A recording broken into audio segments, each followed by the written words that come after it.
questions about what has been going on this last year with regard to intergenerational volunteering. And we've had have had to make a huge pivot in that area, as so many areas have pivoted. But this is one of the key ones, and we have a number of organizations that are members of the Encore network that's what they do, is intergenerational networking. So we thought we would take one of our mornings to present and have a panel on intergenerational network and find out what's going on. So let me start by introducing the panel. And I have asked them to not only put their name in their little Zoom square, but also the organization that they're from. So you can take a look and see who I'm introducing. But I think as I introduce you, would you just kind of wave so that people know that you're the person I'm introducing? So let me start with Danna Griffin. Danna is the co-founder and CEO of Eldera. Eldera is a global platform for wisdom sharing and intergenerational connection. Danna and her partner are on a mission to tap into the time and wisdom of 1 billion elders around the world. Pretty great, pretty great objective. Danna is from Transylvania, Romania. She was raised by her grandparents, and she's been personally guided by elders all her life, and it certainly was one of the inspirations for Danna to start this business. And unlike some of the other organizations, Eldera is fairly new to this game. Danna was also recognized as a 40 under 40, changing the ad industry, which is what she came from. And she's joining us from New York today. Wes Ennox is the executive director of Generations Incorporated, an intergenerational volunteer-based coaching organization in Boston.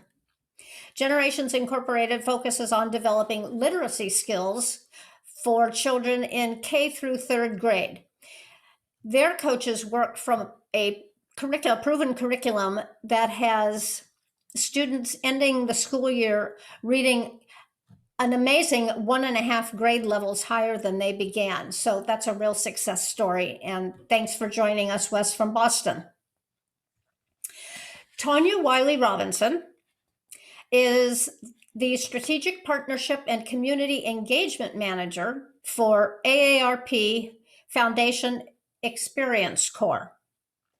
Tanya handles partnership development, program expansion, volunteer engagement and support, and national meetings for the Experience Corps network of organizations.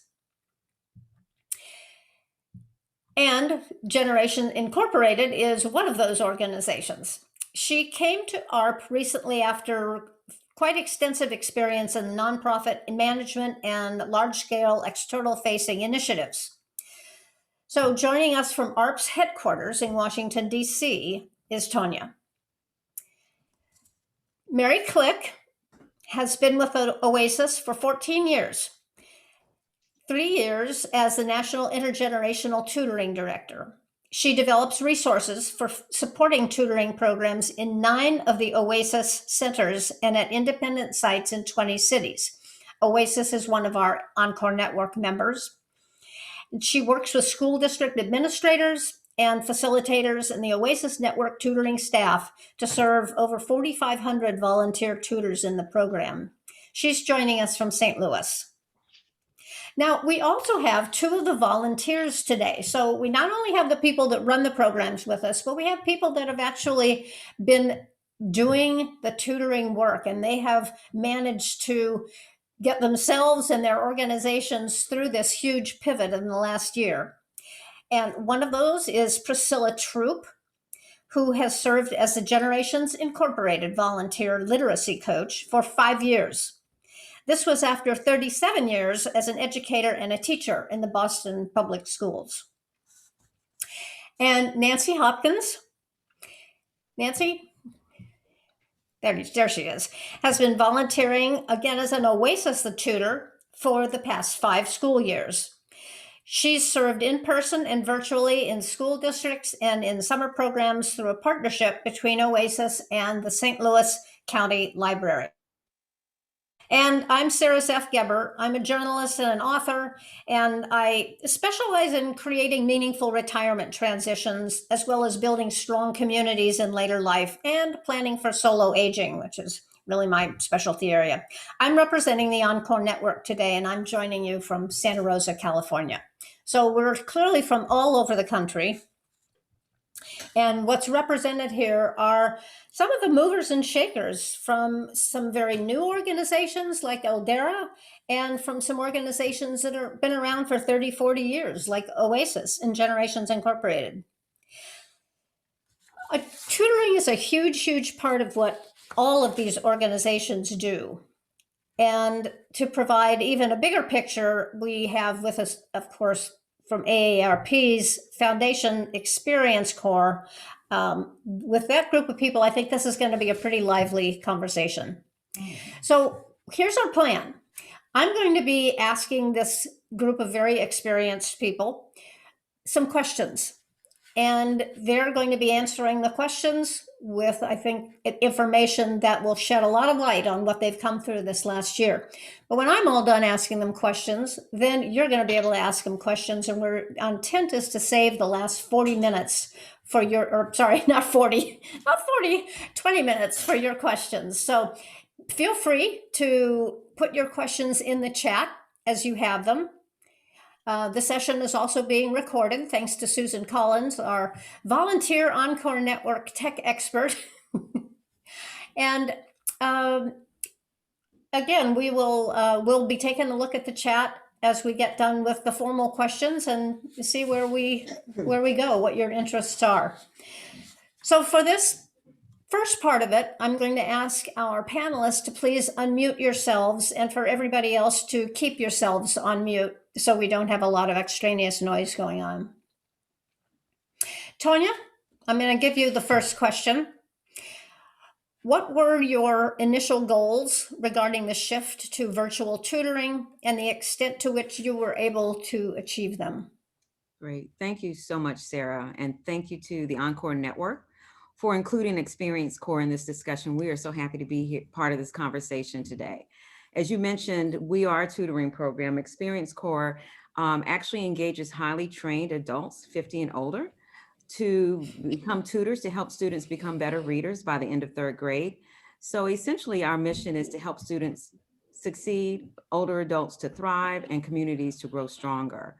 Our program delivers small group and one-on-one tutoring throughout the school year with an evidence-based tutoring model. So when we think about the pandemic and when we moved to virtual last fall, our primary goal was to ensure that our model of tutoring would not change, just the delivery mode. And that's easier said than done. I'm sure Wes will speak to that a lot more as well, and our volunteers. But equally important throughout this process was to support our 22 programs across the country to find a viable solution that delivered our tutoring model virtually. We also wanted to equip and enable our volunteers to continue helping students in their communities without jeopardizing their own health and safety. And we wanted to make sure that they felt comfortable being in this space and staying connected to their communities. Initially, we had hoped to find a single platform that would be well suited to our model. When we found out very quickly that was not the case. I mean, school systems and communities also had things that they were trying to put in place. So what we learned is that with each program, they had to find the best fit for what worked in their own operating context, often driven by schools and what they would allow. In the after school space, we found that we had a little bit more flexibility with that. And the good news is that 100% of our programs are currently delivering tutoring throughout the virtual platform. The other thing I wanted to mention is that we worked very closely in partnership with our network of programs. And so through that, we've developed best practices for assessing partner site readiness in the virtual environment. We've developed training and technical assistance in virtual platforms. We've created online protocols to ensure safety for the students and the volunteers. And then we've also created some ongoing coaching and support to ensure fidelity to our model.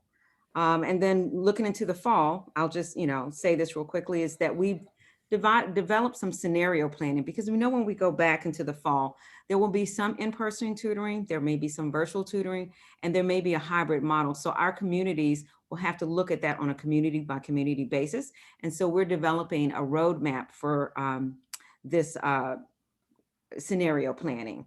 So with that, I'm just going to say that we are very grateful to our network of programs. They've been resilient, dedicated, adaptable. You'll hear more from Wes Ennox about what that looks like at one of our Boston affiliates. And adaptability, flexibility is key. So thank you. With that, I'll just close. Okay, thanks, Tanya. Wes, do you want to add anything? Generations Incorporated is part of Experience Core. How did you kind of fit in with that? And were those some of your goals as well? Yeah, absolutely. As Tanya mentioned, as a proud affiliate organization of the AARP Foundation Experience Core, everything that she covered really fit into our framework. I think, a couple things for us as an organization as well as a network. Even prior to the pandemic, we were beginning to think, from a long-term perspective. When you look 5 to 10 years out, what role will technology play in education and hypothetically related to our programming and services? The pandemic pushed that timeline much further forward and made us have those discussions and talk about that in a much more condensed time period. But that really allowed us to quickly investigate kind of the role that technology can play within our program and how that can facilitate, our implementation. And so, I think we had some really great key takeaways from that. I think a couple things too is kind of how technology can streamline our operations as well. So for example, we implemented DocuSign as a tool for our volunteers to complete their paperwork and do that totally virtually and remotely, as well as our parent permission. Typically our parent permissions were going in a kid's backpack and going home with them, hoping that the parent signs and then sends it back, and paperwork is all over the city and all over the place trying to track it down. Whereas using DocuSign, that really streamlined that process and made things much more efficient. And that's a process that we'll use moving forward, even when we hopefully get back to in-person programming. Yeah, no contest, huh? What's that? No contest between DocuSign and the backpack. Exactly. And Tanya mentioned each one of the organizations need to kind of adapt to their needs. One of the things that we did is built out a Google website as a kind of a intranet home base for our volunteers, where they could find their schedules, access to virtual books, training resources. And that's been a wonderful tool for us that we will continue to use as we move forward. And then lastly, I'll just say, I think that we've learned as a network the tremendous benefit that virtual tutoring can have. We know nothing beats that kind of in-person one-to-one relationship and bond between our volunteers and the students that they serve. But we see the virtual as a platform that we can use to facilitate and add to our program moving forward. So whether that is in a substitute basis, an in-person volunteer is sick or is out, we can fill in with a virtual volunteer so that the student has streamlined support, as well as a way to potentially support more students. So if there's a school where we're serving 50 students in person, maybe we can add an additional 25 students that we serve through virtual for volunteers that don't live in a geographic close area to that school. So I think we really see it as a way to increase the number of students that we're able to serve long-term. Great, thanks, Wes. I want to turn now to Danna Griffin, who's with us from Eldera, and I wanted to ask Danna the question of how she measures success in her among her volunteer corps and in the particular relationships that they put together between mentor and volunteer. And Danna offered to show us a quick video that I think will at least go partway in answering that question. So Danna, if you want to go ahead and show your screen. Well, let me first answer the question, and then I'll share the video with you. So first, thank you so much for having us on this panel. We're very excited. Unlike Experience Core, who, by the way, has been an inspiration to us and to our work, we consider Eldera a little bit like Experience Core 2.0. Unlike that, we don't do tutoring. So let me just give you a quick overview of how Eldera works. So we connect kids from around the world with vetted mentors who have at least 6 years of experience. Oh, hi, Jennifer. You have at least six decades of experience. So we connect them one-to-one and many at a time around the world for conversation, story time, and activities. So we do not focus at all on academic work. We actually focus on social emotional learning and increased resilience. What that looks like is that every single Eldera relationship is completely unique to the mentor and mentee that build that relationship together. And we measure success by looking at the length of the relationship. So once we connect them, 94% of the people who meet once end up talking weekly. Some are celebrating their first year anniversary. So I see some questions on background checks. But first, let me tell you, the way the relationships work is they talk weekly. It's beneficial to both. Kids get resilience and social emotional learning. Our mentors, we call them mentors because that's actually the definition of someone giving time and wisdom to the next generation. So our mentors get an increased sense of purpose and a community, because what we built at Eldera is also a virtual community where mentors come together and share ideas on how to make kids' lives better. Literally, that's all that Eldera is about. So one of our mentors told us that they feel that their role as a mentor is to find the spark in the child, and we think that that's the ultimate representation of success at Eldera. So with that, I'm going to share my screen now. And if you would put your view on speaker, you'll be able to see a much bigger image, so that everybody has to do on their own. Wonderful. I think once I share, it's going to pop into speaker view. Here we go. Okay. There we go. So let me introduce you to one of our mentors who has done something really fun with their kid. And then I'll wrap up my answer. Hi, this is Professor S.J. Olshansky from the School of Public Health, University of Illinois at Chicago. I was invited by Eldera several months ago to serve as a mentor to a young man who I didn't know. I was delighted to be introduced to him. We've had wonderful interactions from day one. He's a budding scientist for sure, an 11-year-old young man, and I'm pleased to say that within just the first couple of weeks, we hit it off extremely well. It became clear to me that this young man was extraordinarily talented. And I challenged him early on. I said, hey, it looks like you have the ability to do something very unusual for someone your age. I said, why don't you write a book? Tell me about why you're so passionate about what you're passionate about, which in his case was mathematics. Guess what he did? Within 24 hours, a book. This is something that he actually just published. It's called Beautiful Theorems That Change Math by Hyung-Sung Lee, with a very small amount of help from me. And I'm delighted to have participated in helping this young man grow further, and all brought forth by Eldera and the mentor program that's connecting generations. What a wonderful thing for both the mentors and the young people involved. Congratulations.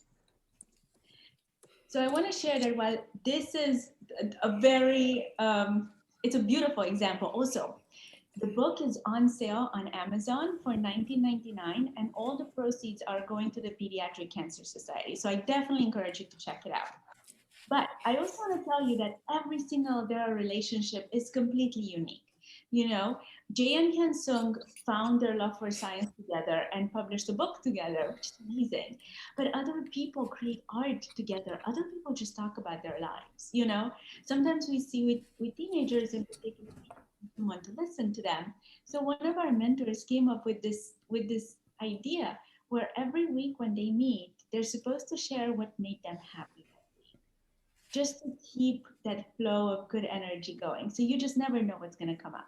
I want to answer very quickly the question that do we need background checks and teaching experience? So yes, the background check. Every single mentor at Eldera goes through a full criminal background check. It takes about 3 minutes. It's all online. And we don't see any of the information, only the background checking firm does. We only see thumbs up or thumbs down. And then they go to a full training and onboarding with me I personally onboard every mentor that signs up for Aldera in groups. So you get to meet your cohort and we prepare you for your first conversation with your new mentee. So I hope I answered some of the early questions. Thank you.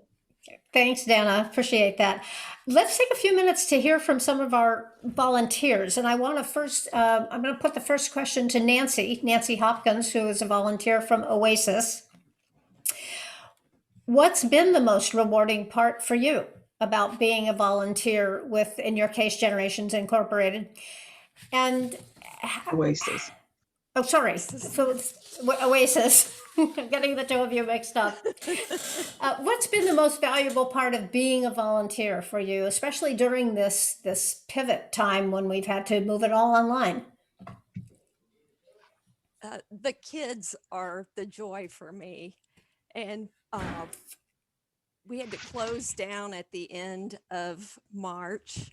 And I really miss the kids in my life. They bring such joy. And so once I heard they were going to go online, there was no question I was going to sign up because I just love the kids so much.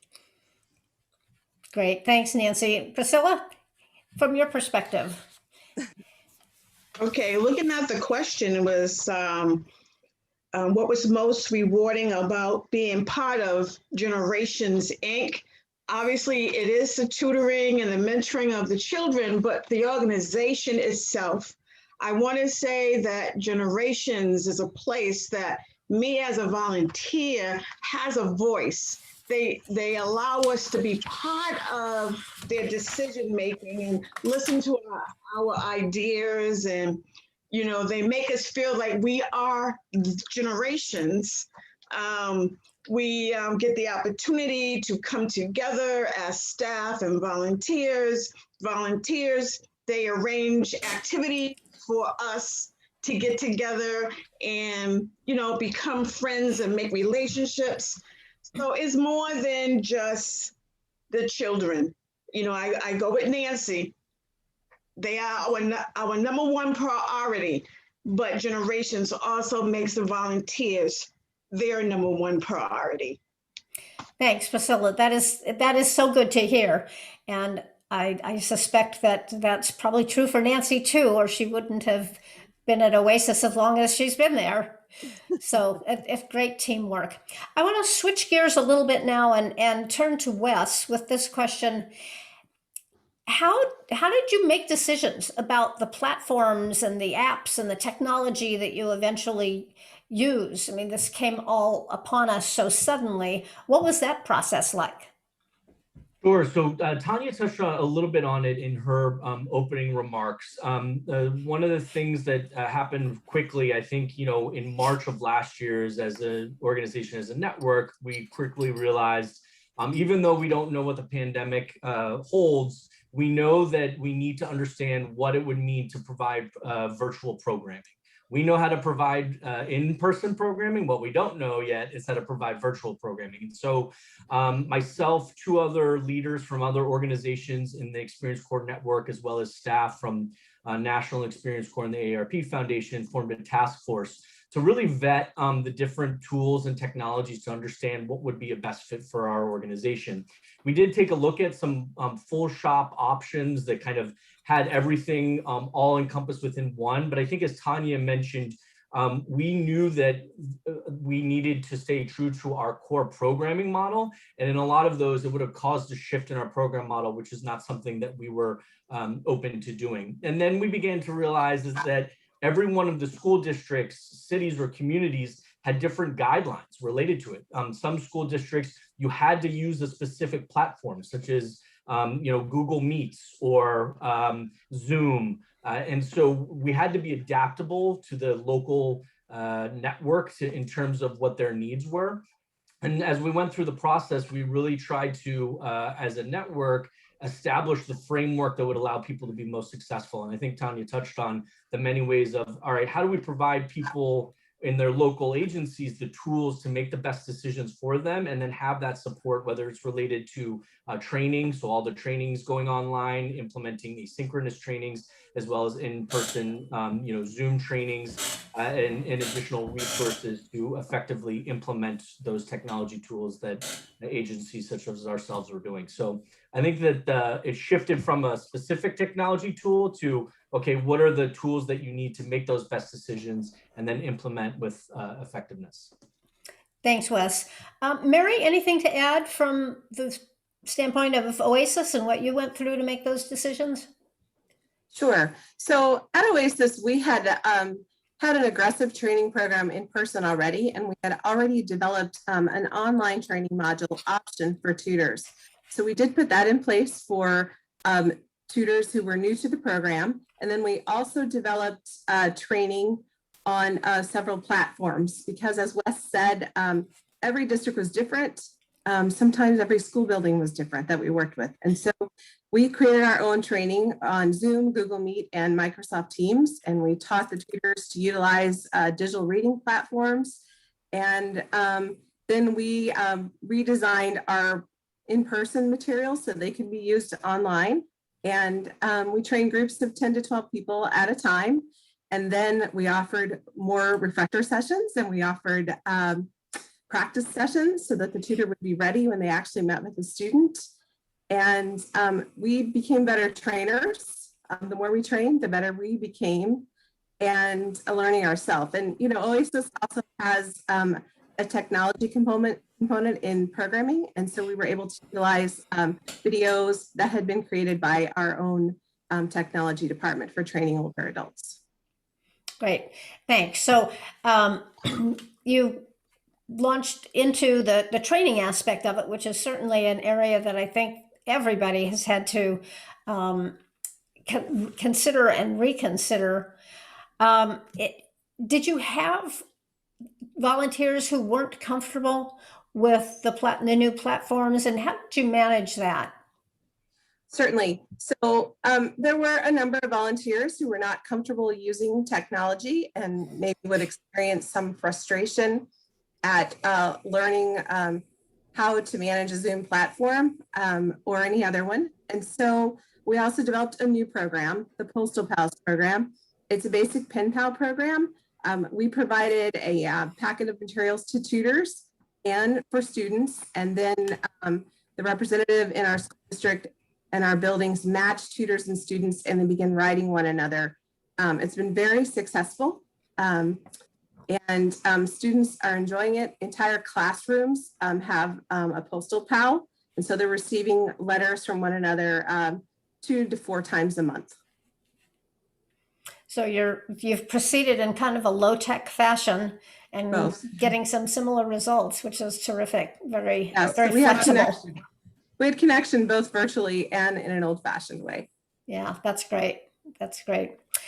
I want to turn to looking at what really makes a good volunteer, good mentor volunteer. And let me first turn that to you, Danna. What do you think makes a good mentor? You personally train them all. You have personally kind of onboarded your mentors. What do you think makes one successful? So what we've learned is that what makes a good mentor is the same thing that makes a good mentee, which is generosity. And that is one of the core values at Aldera. So mentors come to us, everybody comes to us because they have something to give. Mentors have time and wisdom to give. Kids have curiosity and attention to give. And when those things come together, we derive joy. That's the number one benefit that people at Aldera, our community, tells us they get out of Aldera is joy. So that's what we found really brings people together. There's other things that we consider core values also, which one of them being gratitude. So gratitude is infused at every step of Aldera, how we build out the process. And we've learned it from by watching what mentors and mentees are doing, thanking each other for the time they spent together. So I've seen in the chats, there were a few comments about how do you get people to really connect online? You know, we spend a lot of time on that. It's part of our onboarding process.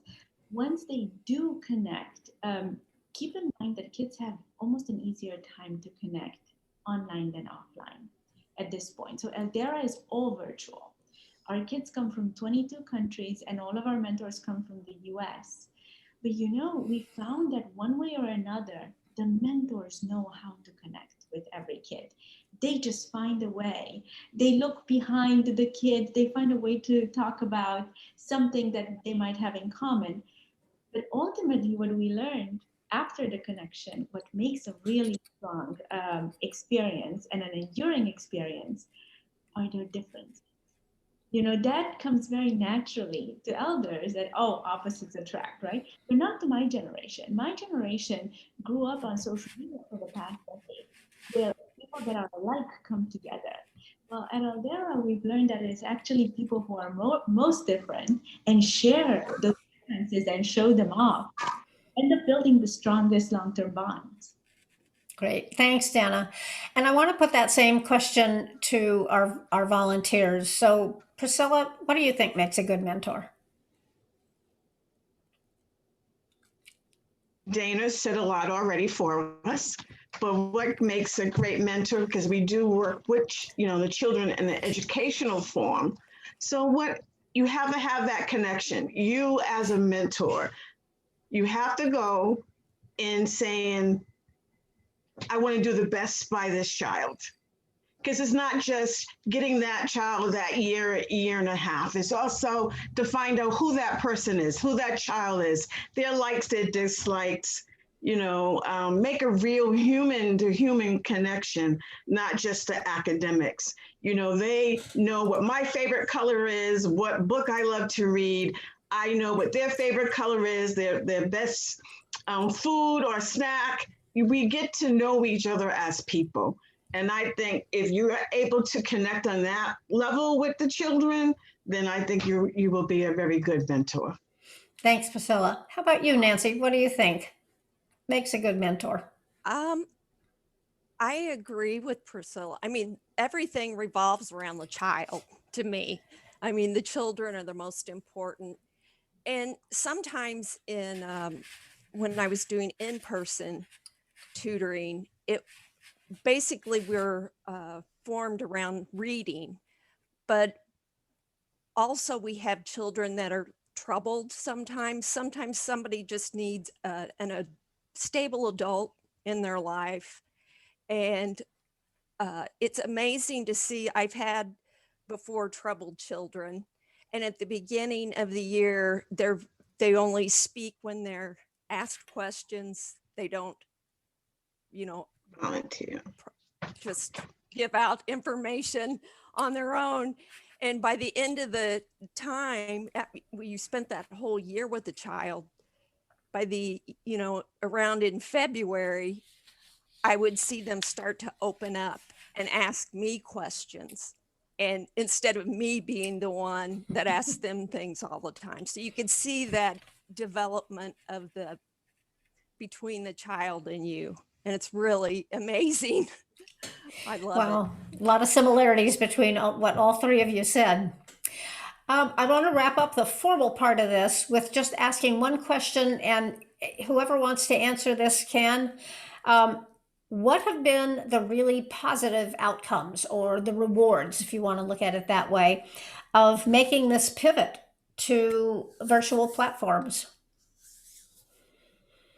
So any of our panelists that want to answer that. Mary? I could start with that. One of the rewards for us as staff has been seeing tutors being open to learning something new and seeing them go from very little knowledge of how in the world would I tutor a child virtually? How do I learn this technology to do this?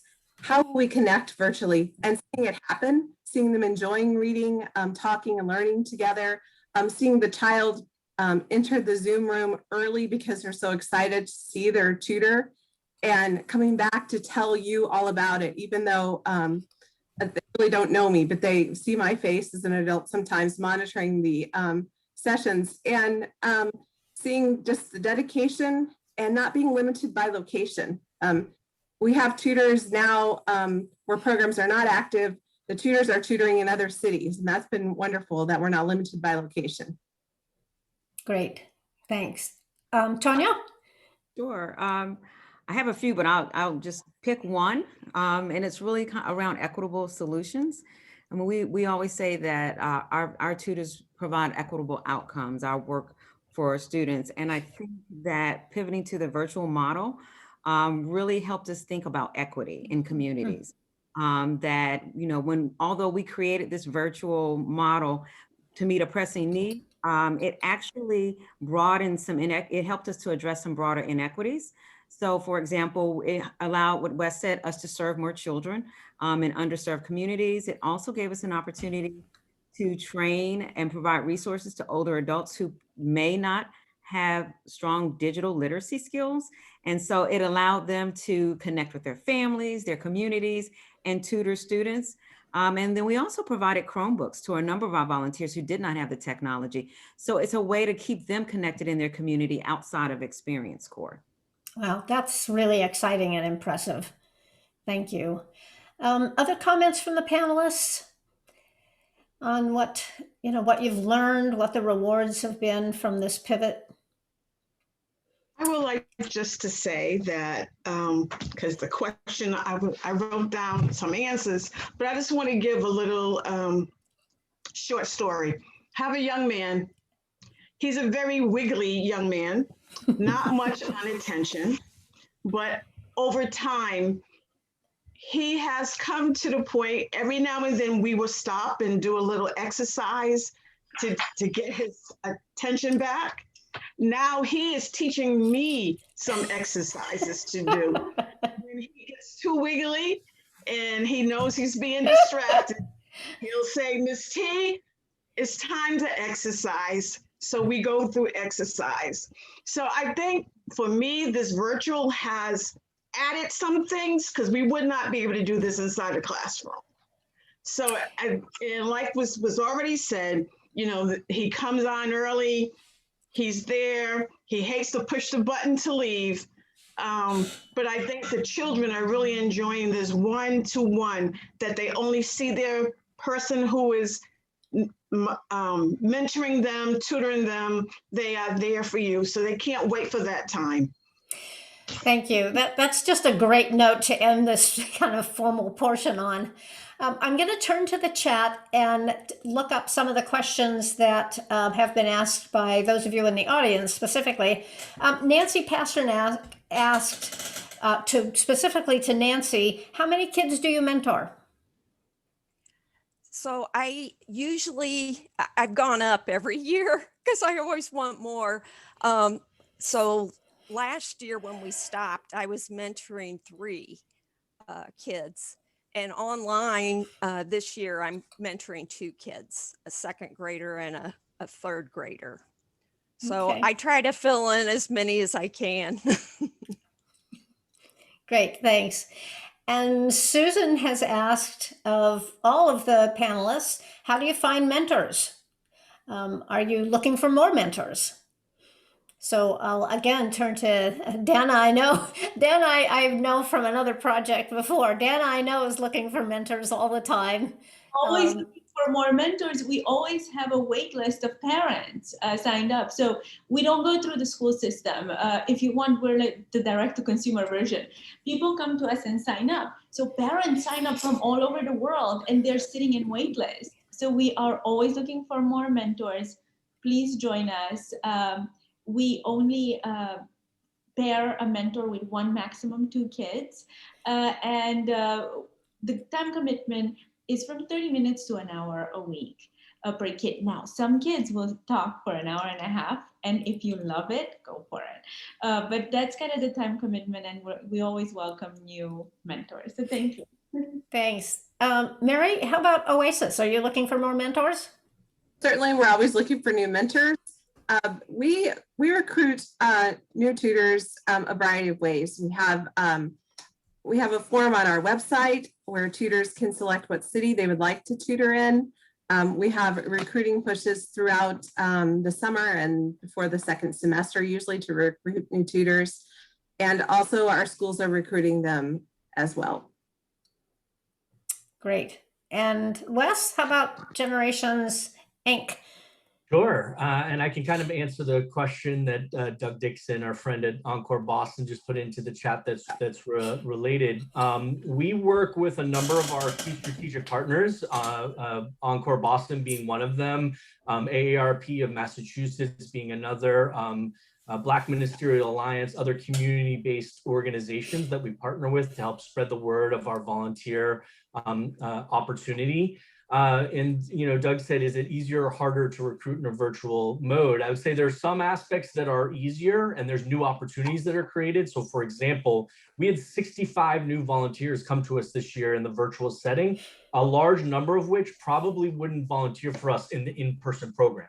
It was the specific aspects of the virtual setting, their location, their schedule, et cetera, that allowed the virtual to be a good fit. And so that's opened up a whole new opportunity in terms of additional mentors that can serve or work with us. Some of the other challenges are, key pivotal pillar of who we are, Generations Incorporated, is recruiting volunteers from the communities we serve. We see intrinsic value of having volunteers within their local community, within the community of the school, serving students from that community or school. And so that has made it harder because a lot of that is in person, is on the ground, is person to person, is word of mouth, and kind of building those relationships. And so certainly we were not able to do as much of that as we would traditionally do pre-pandemic or in normal times.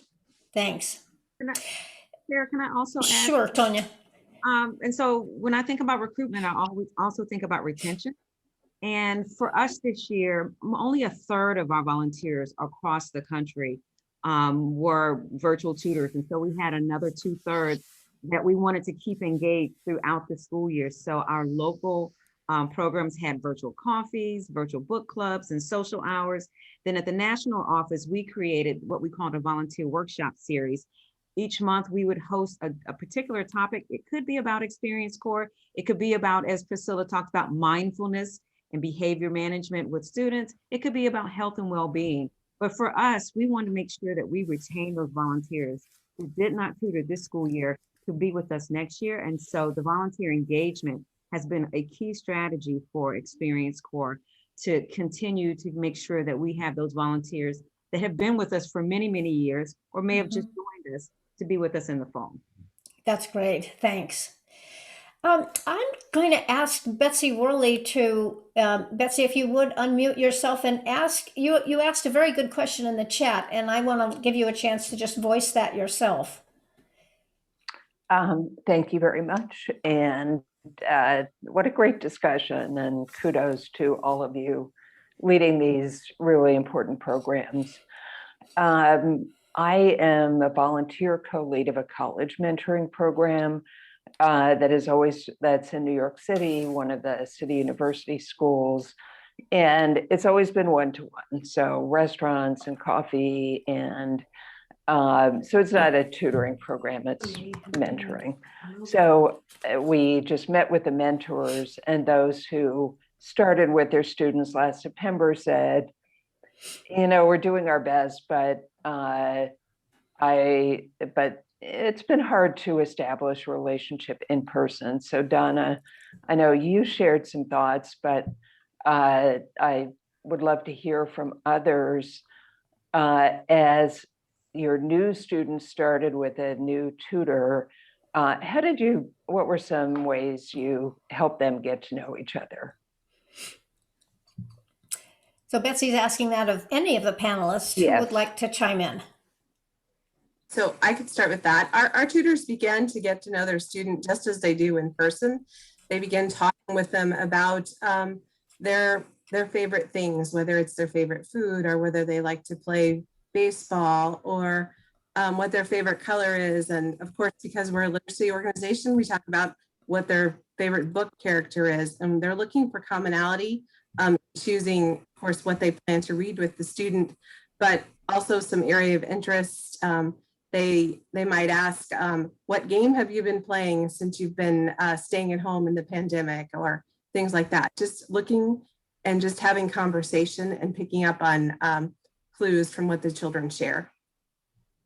Okay, thanks. And Doug has asked, what's been the response of students to the changes in program delivery? Who'd like to respond to that? I can start. I think that what we've tried to make sure that we're talking a lot about with our mentors and volunteer literacy coaches and us as an organization is recognizing all of the changes that are happening for students over the past year. So not just specific related to our program implementation and model, but in Boston, students are just returning to 5 days a week after over a year plus of being fully virtual. The impacts that the pandemic has had personally on their families, on their communities, on their education, on their learning loss overall, how their school's being implemented, and the many different shifts that occurred within that. And so it's really trying to meet them where they are in any given day and any given week. I think we've also said, our core program is a curriculum-based literacy intervention. I would say the mentorship and social emotional far outweighs the academic in a year like this, right? You need to be able to kind of say, okay, Priscilla spoke to this in her example. This student is not in a place to work on this curriculum today. Let's talk about some other things. Let's try and engage them in other ways. And I think that adaptability is especially important. But I will also say, and I think, was it Mary or Danna mentioned that these kids also, they're technology savvy. So I can say that a lot of our students, and we work with 1st through 3rd graders this year in the virtual setting, are teaching a lot of our volunteers technology skills as a part of their mentoring sessions because they're very well versed. Great, thank you. Other panelists want to respond to that? I think what I noticed when tutoring virtually is that this doesn't seem strange to children because by the time we began tutoring with them, they had been in virtual classrooms for several months. So they were excited that it was just them and one person talking, and that person was just reading with them, and they had all their attention instead of a whole classroom with the teacher. So we explained that many times to our volunteers. This will not be strange to them. It feels strange to us because we've not connected so much virtually until the pandemic, but it will not be strange to them, and it was not. They begin to connect very quickly. Okay, great. Another question that I don't want to miss is, and it's specifically directed to Tanya, but I think the other panelists may have some good information to share too. How have you connected with the underserved community throughout all of this? I think, well, we actually work with communities in high need. That is where our target is in the first place. And that's where we actually, as Wes said, we work with schools where students are in underserved populations. And so I think for us, we have extended ourselves in family engagement. Now that we're in the homes of students, I think more and more our programs may have been doing some family engagement, but now we're trying to be more intentional about how do we engage with the families working with the schools. And so that is going to be something that we're going to carry forward to really figure out ways that we can better connect with families. I want to actually direct this to Danna too, because I think Danna's program is very different. Danna, are you making any effort to connect with the underserved community? And if so, how are you doing that? So let me start by saying we started by growing all through word of mouth. So parents tell other parents and they come to our website and sign up. And initially we have done no outreach. We still don't do much outreach because we still have way more parents than kids. But we have started reaching out to underserved community to see if we could help as well, right? And it's a very different conversation there. We started talking to some of the schools and understand that we have to build trust with parents in those schools first before we can even invite them into Aldera. So for now, everything that we do has to do with raising awareness that Aldera's here. We provide the platforms, the tools, and the safety for both mentors and kids, and inviting people to sign up. And people who really benefit from Eldera and feel like they have something to give, they do sign up and they enjoy our services. So we are quite a bit different from that perspective, and we're trying to learn so much on how to engage communities that perhaps don't think firsthand that they would want a mentor. But we're still very early in learning how to do that. Great. Thanks, Danna.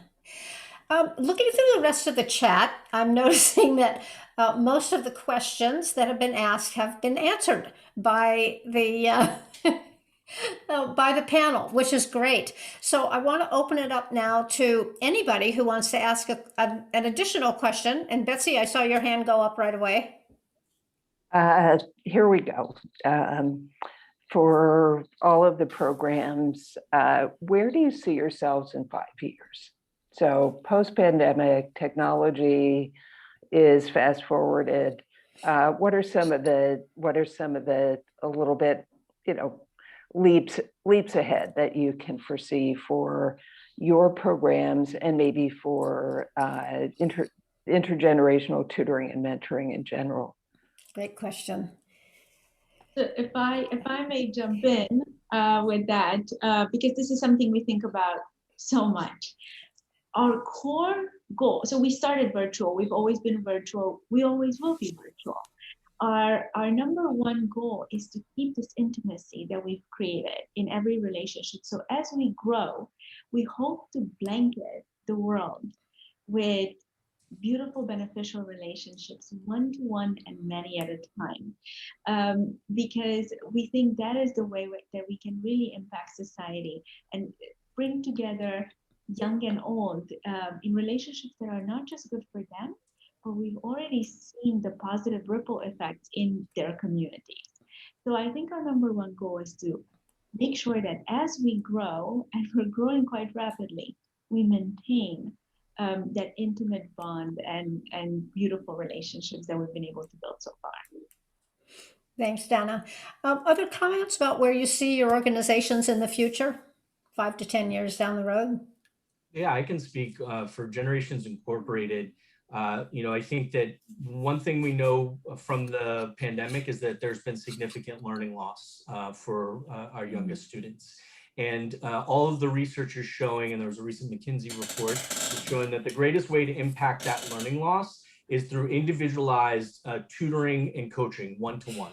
That's where we fit squarely. And so our targeting goal is to make sure that more school districts, especially in high needs communities where opportunity gaps exist, know about our programs and services, and that we're able to expand to further communities and able to provide that. And I think that technology can help facilitate that, right? So through our virtual adaptation of our program in conjunction with our in-person, when we're able to return in person, we can serve more students. We can do so in a streamlined way with volunteers being able to be located in different locations. And I think that the older adult population is a tremendously untapped, incredible resource that our types of organizations to be able to take advantage of, who can serve as tremendous volunteers and literacy coaches for our students, like Priscilla, who's with us today. Great. Thanks, Wes. Other questions? Just simply raise your hand. Rick, take yourself off mute. Rick Lathrop. Thank you. Well, first of all, thank you all the presenters. Wow, what a wealth of experience, expertise, commitment. Learned a lot. So thank you for everything that you all are doing. I'm from Portland, Oregon, and about a year ago, we had a few protests happen here, as some of you may know. And it happened about the time that COVID was happening, where my wife and I, who had founded Global Service Corps and have been working on it for 27 years to provide international volunteer opportunities in developing countries, kind of like a mini Peace Corps, had to shut down the program, which was sad. But we started thinking about it, and I realized that most of the people we'd worked with over the last 27 years were 18 to 30. And I realized, wow, there's a lot of protesters out there that are this age. They have a lot of issues. I need to learn more about them. And the more I learned about them, the more I learned I didn't know very much. And I also realized I wasn't very up on the latest social media, which is how people communicate. So I started talking to people about doing a mutual mentoring program called Co-Generations, which is going to encourage, is trying to encourage dialogue between and among generations, mutual mentoring, so we learn from the younger people. We have so much to learn from them, and then find out how we can engage together to address some of these common issues. So I'm wondering if this sounds like an idea that would be of interest to people, and we're very interested in people to give us advice and to participate. I put a link to our website in the chat. So I'm really interested just in putting it out there, and anybody who is interested in helping us do this, we'd love to hear from you and collaborate. We have a lot to learn. That's great, Rick. And I think on that note, we're going to wrap up because we've come to the end of the hour, which always seems really short for taking on a topic like this and trying to extend as much information as possible to everyone. I want to remind people that this has been recorded, and the chat will also be saved if you want a copy of that. I think we can, Susan can probably manage getting that to anyone who wants it. So with that, I want to say a special thank you to our panelists for being here today. They did a lot of preparation, and I made them come to meetings and engage with me about what was going to go on many times. So thank you for all of that time and for all of this hour. And thank you for those that showed up to with your interest and with your questions to support this. So thank you very much, everyone. All right, can I say a quick word? Yes, Doug. If there's interest, we would like to form an affinity group for people who are interested in continuing the conversation around intergenerational programs. If that's of interest to you, put your name and contact information in the chat, and we will get back to you and we'll see what happens. Yeah, we are in Encore Network. We're in the process of forming various affinity groups on topics of great interest. And one of the things that these panels and conversations that we do once a month or so gives us an idea of the kinds of things that people are interested in. So yeah, stay tuned and watch us. Whose slogan was that? Watch us grow. So that's what we're doing at Encore Network as well. So thank you again, everybody, and have a good day. So much. It was a pleasure being part of it. Thank you. Thanks, everyone, and great moderation, Sarah. Thank you. That's a fast pace. Bye. Bye, everyone. Take care. Bye-bye.